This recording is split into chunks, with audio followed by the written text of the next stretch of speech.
Okay, if you have a dog that barks a lot or is tugging on the leash constantly, let me tell you about something, okay?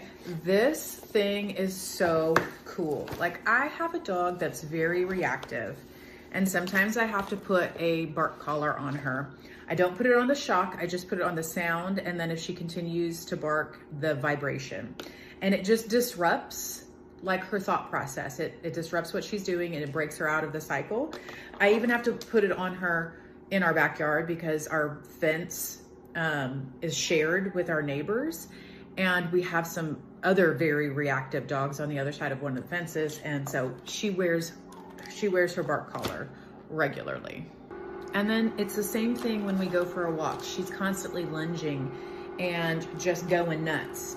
Okay, so that's where this comes in, and this is so cool to me.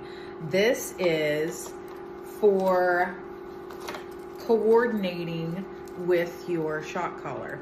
Now, normally I wouldn't take the shock collar on a walk. Normally that wouldn't be something we would wear, but I'm considering something new. So this has the little this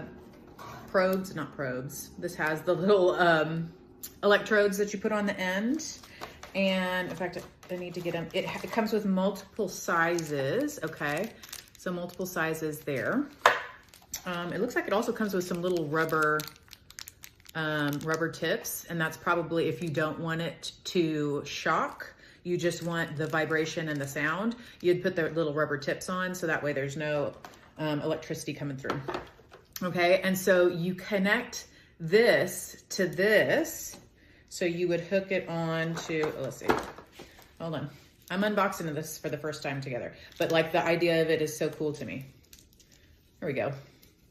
So here is the other leash, right? You're going to, well, you know how to, you would thread this through and make it the size that you want it, right? I'm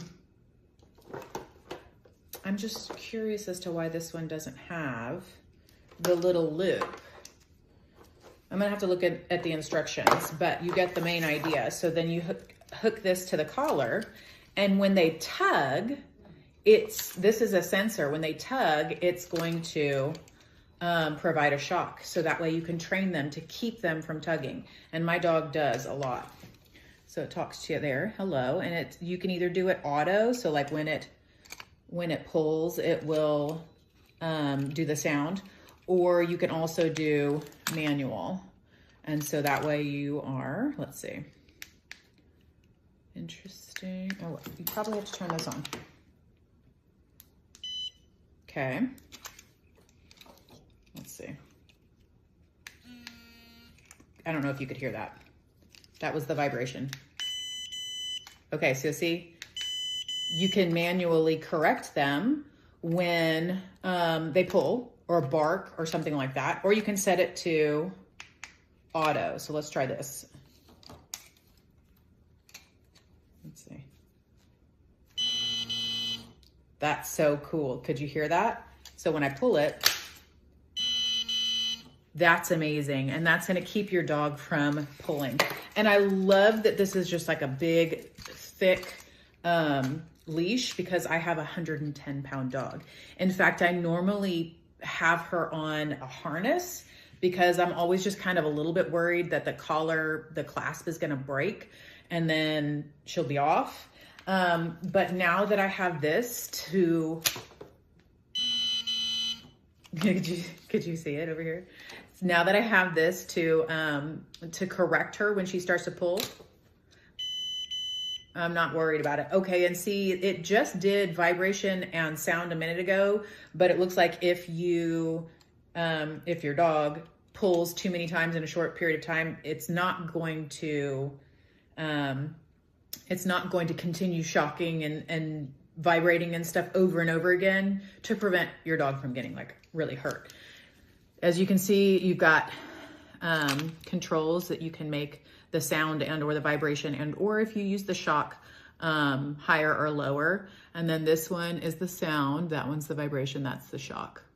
Again, you can do auto or you can do manual so that you are controlling it.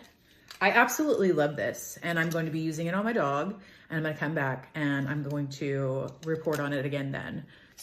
So far though, just off of opening it and playing with it, 10 out of 10 recommend.